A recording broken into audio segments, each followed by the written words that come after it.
without you. And we're going to see changes in the next 10 years. Wow. Kids growing up by the time they're 5 or 6, they'll be communicating in a global language. The politically correct New Age people say, well, you're putting all of your energy into a computer and you're neglecting the warm, fuzzy stuff. Not at all.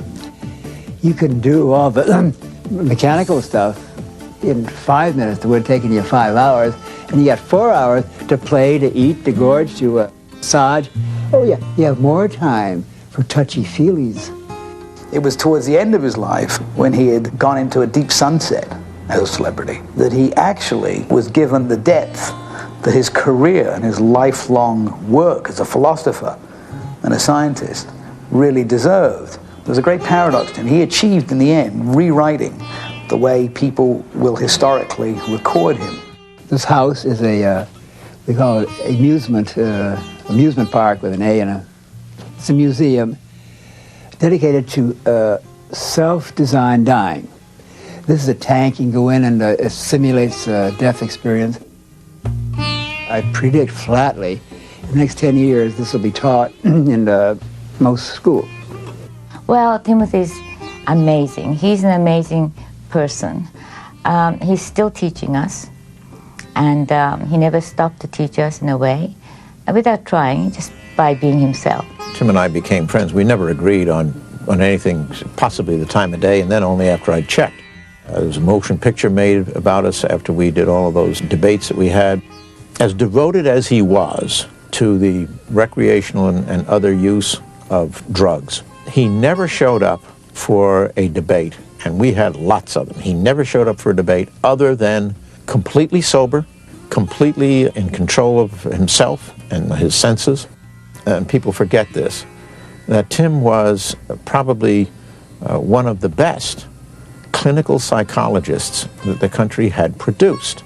And when you get to be about 50, I'm not advocating dying, but I think you should start planning and thinking, because in a funny way, as everybody knows, you reverse the growing up. When you're a little baby, you're just lying there as I am now, and you can't even change your diapers, and then you can crawl. I actually crawl sometimes here. And this, you have to be brutally fact. I get there and I have to crawl to the shower or something.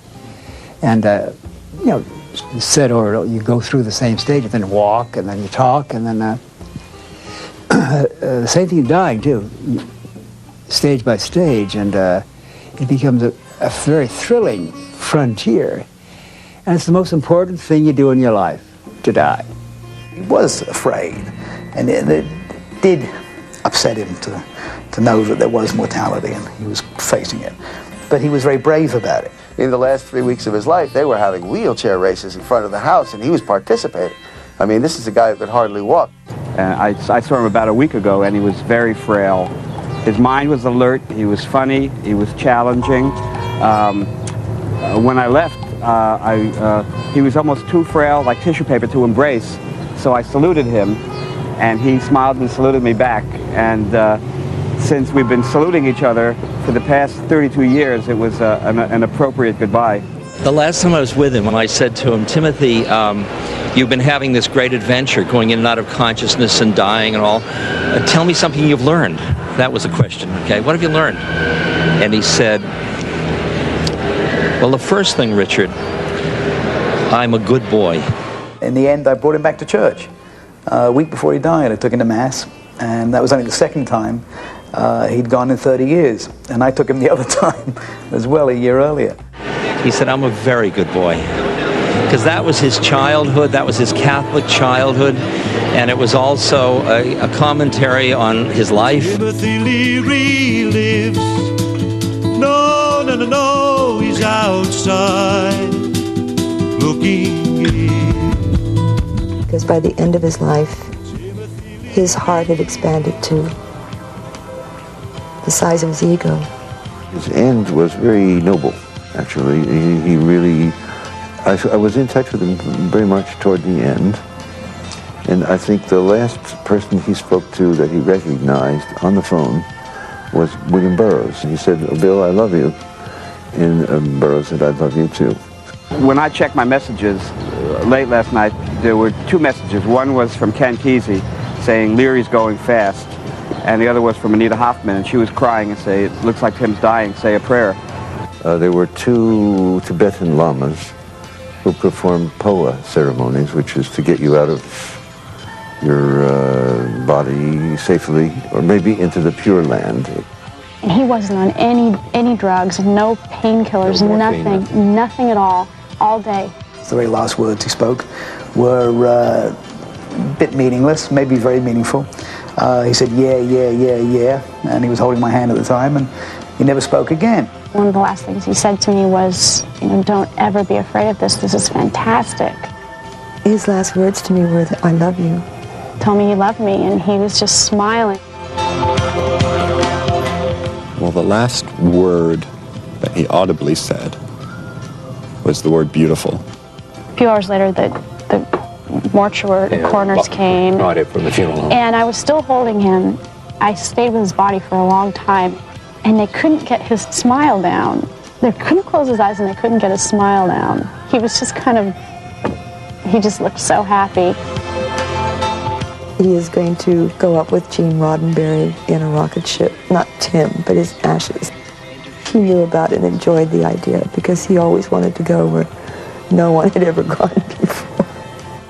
When he talked about how he looked forward to his death, he loved being able to go out, sort of, you know, popular and on top doing interviews again. A lot of people, I think, thought that was like his way of dealing with death, like he's afraid, so he said, but he really couldn't wait. I mean, he considered it a journey, and he was very excited about it. And I think if he died quietly, it would just kill him. He had asked me to write his epitaph, so I said, okay, here lies Timothy Leary, a pioneer of inner space. And an Irish leprechaun to the end. And Tim was in a playful mood, and he said, You're being racist. Racist. Can I be a Jewish leprechaun or that? so I said, okay, here lies Timothy Leary, a pioneer of inner space, and a Jewish leprechaun to the end. Ask me to do it. You got a better one? Yeah. All right, here lies Timothy Leary, a Jewish leprechaun. Do it. All right. Well, here's a toast to 30 years of friendship. 30 years. 30 years, exactly. And still counting. Let's see, does he owe me money? No, he's not hiding. Where is Tim now? What a great question. I have no idea where Tim Leary is now. I bet he's laughing wherever he is. Well, he's in the spirit world. Right behind me, making sure I tell the truth. I believe he's in empty blue space. I think he's in heaven. I bet he's having a good time, and I bet he's shaking things up. Or perhaps it's not even blue, just open space. He's alive and well at Leary.com.